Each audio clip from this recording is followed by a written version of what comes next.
রেখে দিয়েছে ওদিকে ওদিকে ওদের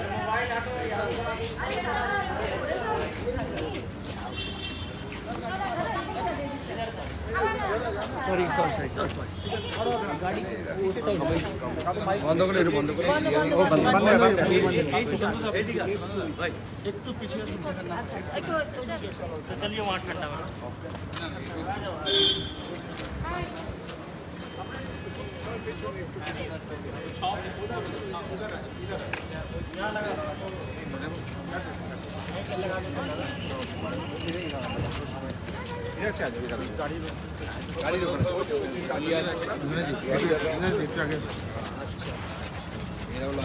सामने छोड़ दो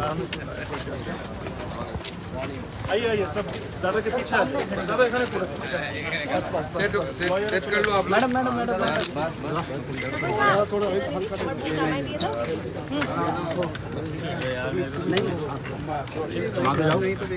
फर्स्ट बंगाली তারপর इंग्लिश और हिंदी ये लोगो थोड़े डाउन कर लीजिए मैडम ये देखो ना तुम अरे महाराज शुरू हो गया क्या आज लगा देंगे আমরা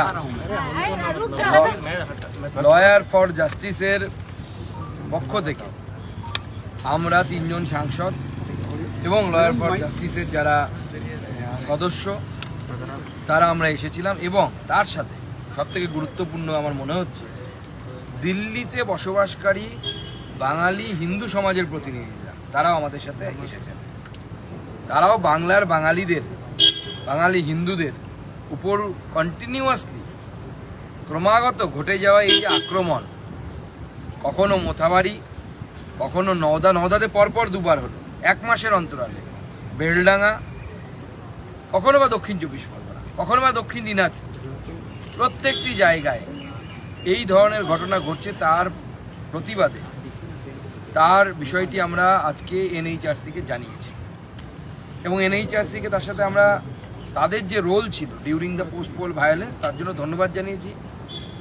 আমরা চাইছি এনএইচআরসি পদক্ষেপ নিক, প্রয়োজনে রাজ্যের ডিজিপিকে দেখে পাঠাক, ওনারা কী করবেন ওনাদের প্রেরোগেটিভ, কিন্তু এই সমস্ত পদক্ষেপ নেওয়া দরকার।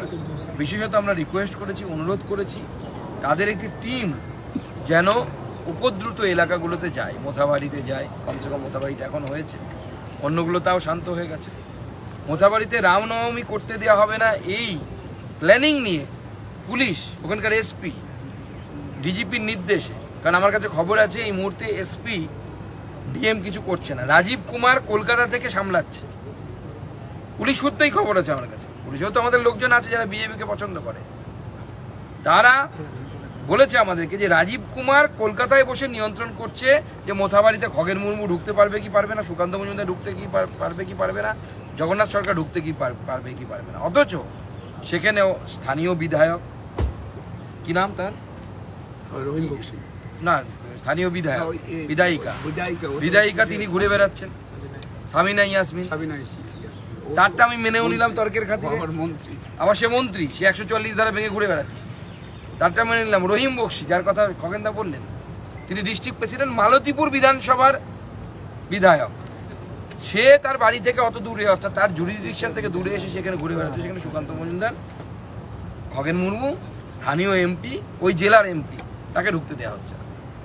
এই যে হিউম্যান রাইটস ভায়োলেশন হচ্ছে, বারবার বিজেপি কর্মী সমর্থক এবং তার সাথে বিশেষত হিন্দুদের উপর যে ধরনের অত্যাচার হচ্ছে, সেইটা নিয়ে আজকে আমরা এনএইচআরসির কাছে এসেছিলাম।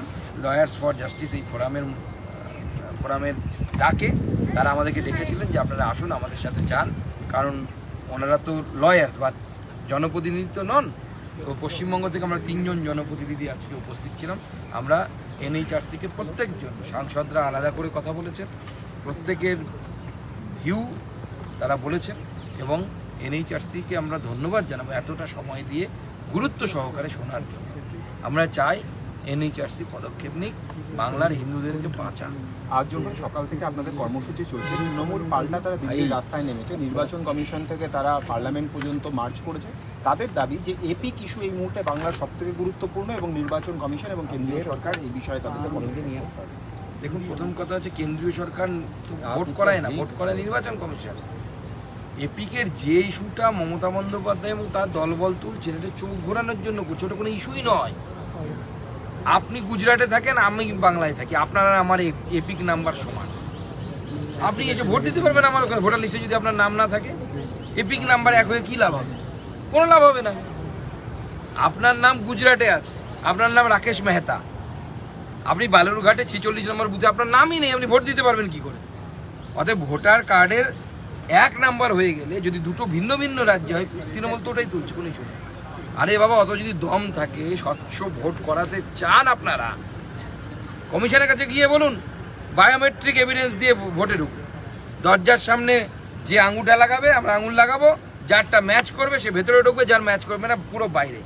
সিআইএসএফ লাঠি দিয়ে পেটাতে পেটাতে বাইরে। তৃণমূল আধার এবং ভোটার সংযুক্তিকরণেরও বিরোধী। আজকে তাদের যে মিছিল করেছেন সেখানে তারা স্পষ্টতই বলেছেন যে আধার এবং ভোটারের লিঙ্ক হোক, এটার তারা বিরোধী। তার কারণ আধারও ক্লোন করা হচ্ছে এবং ক্লোন করে সেখান থেকে ডুপ্লিকেট ভোটার কার্ড তৈরি হচ্ছে। তারা চান স্বচ্ছ ভোটার কার্ড তৈরি হোক এবং নির্বাচন কমিশনে গিয়েও তারা সেটা জানিয়ে এসেছেন। প্রথম কথা হচ্ছে আধার কার্ড সংযুক্তিকরণ ভোটার কার্ডের সাথে, তার বিরোধিতা তৃণমূল কংগ্রেস তো করবেই। চোর কোনো চাইবে আপনি বাড়িতে কোলাপসিবল গেট লাগাবেন, তা চুরি করবে কি করে, শীত কাটবে কি করে? এ তো নতুন কিছু না। তো আমাদের সাজেশনটা মানুন না, তাহলে তো আর কোনো সমস্যা থাকবে না, দুধ আর জল সব আলাদা হয়ে যাবে। বায়োমেট্রিক করুন, চোখে রেটিনা স্ক্যান করে ঢোকান, তাহলে তো সব সমস্যা মেটে। কেন সেই দাবিটা করছেন না? টেকনোলজির ব্যবহার কেন করছেন না? তার কারণ হচ্ছে তৃণমূল কংগ্রেস জানে তারা ভোটে চুরি করে ছাপ্পা মেরে ভোট লুট করে যেতে। আর এবার এই 26,000 চাকরি চলে যাওয়ার পর আর ওই আধার কার্ড ভোটার কার্ড ওসব কিছু করে লাভ নেই। দুদিন পর তো ক্যাবিনেটটা জেলের ভেতরে থাকবে। 8 তারিখের পর আমার যা মনে হচ্ছে মমতা বন্দ্যোপাধ্যায় জেলের ভেতরে থাকবেন এবং আমরা দ্বিতীয় মুখ্যমন্ত্রী পাবো ভারতবর্ষে, যিনি চাকরি বিক্রি করে ফেরিওয়ালার মতো তিনি জেলে গেছে। তো দ্বিতীয় মুখ্যমন্ত্রী আমরা পাবো। অতএব আধার কার্ড ভোটার কার্ড নিয়ে আর ভেবে তৃণমূলের লাভ নেই, তৃণমূলের ব্যবসা গোটানোর টাইম হয়ে গেছে। ঠিক আছে। হিন্দি আছে? দাদা, হ্যাঁ, বলছি একটা জিনিস একটু বলে যাচ্ছি, সেটা হচ্ছে যে আমরা বিকেলে আপনি বিকেলে আছেন তো বাড়িতে? না, আমার মনে হয় পৌঁছে যাবে।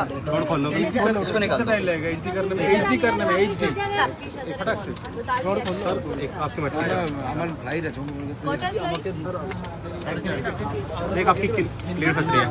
হিন্দি আলাদা।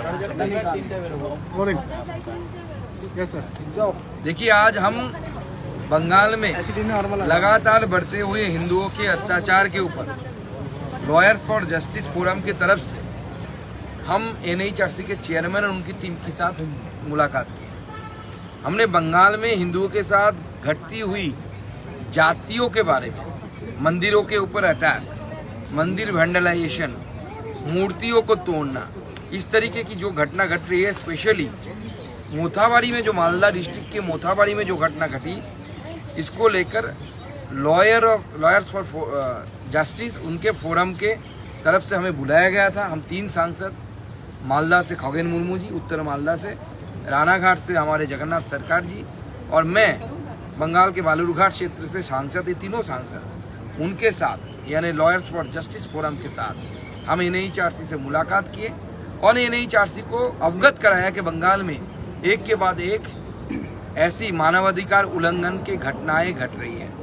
हमारे लॉयर्स फॉर जस्टिस के यहाँ के दिल्ली के नेता कबीर शंकर बोस, उनके नेतृत्व में विकास सिंह और बाकी लॉयर्स जो यहाँ पे उपस्थित है, उनमें से कुछ लोग हम मिले और कमीशन को पूरी तरह इस विषय में अवगत कराया।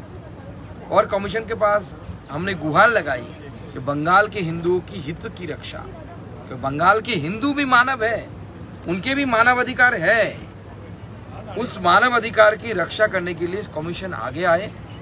जैसे 2021 के पोस्ट पोल वायलेंस में कमीशन मानव अधिकार रक्षा के लिए बंगाल में गए थे, ऐसे कमीशन को बंगाल में आना चाहिए और बंगाल में जो पीड़ित लोग हैं, जो हिंदू पीड़ित लोग हैं, उनके साथ मुलाकात करनी चाहिए और उनकी व्यथा, दुख, दुर्दशा ये सब सुननी चाहिए।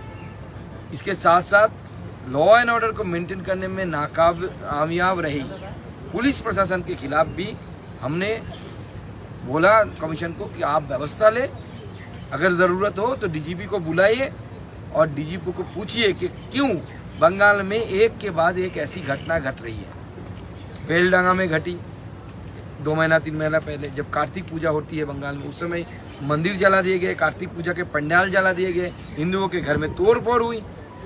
जब हिंदू उल्टा अपने आप की आत्मरक्षा करने के लिए मारने लगे तब जाके थमी, उससे पहले नहीं थमी। क्यों? पुलिस का रोल था। हिंदुओं को क्यों लड़ना पड़ेगा?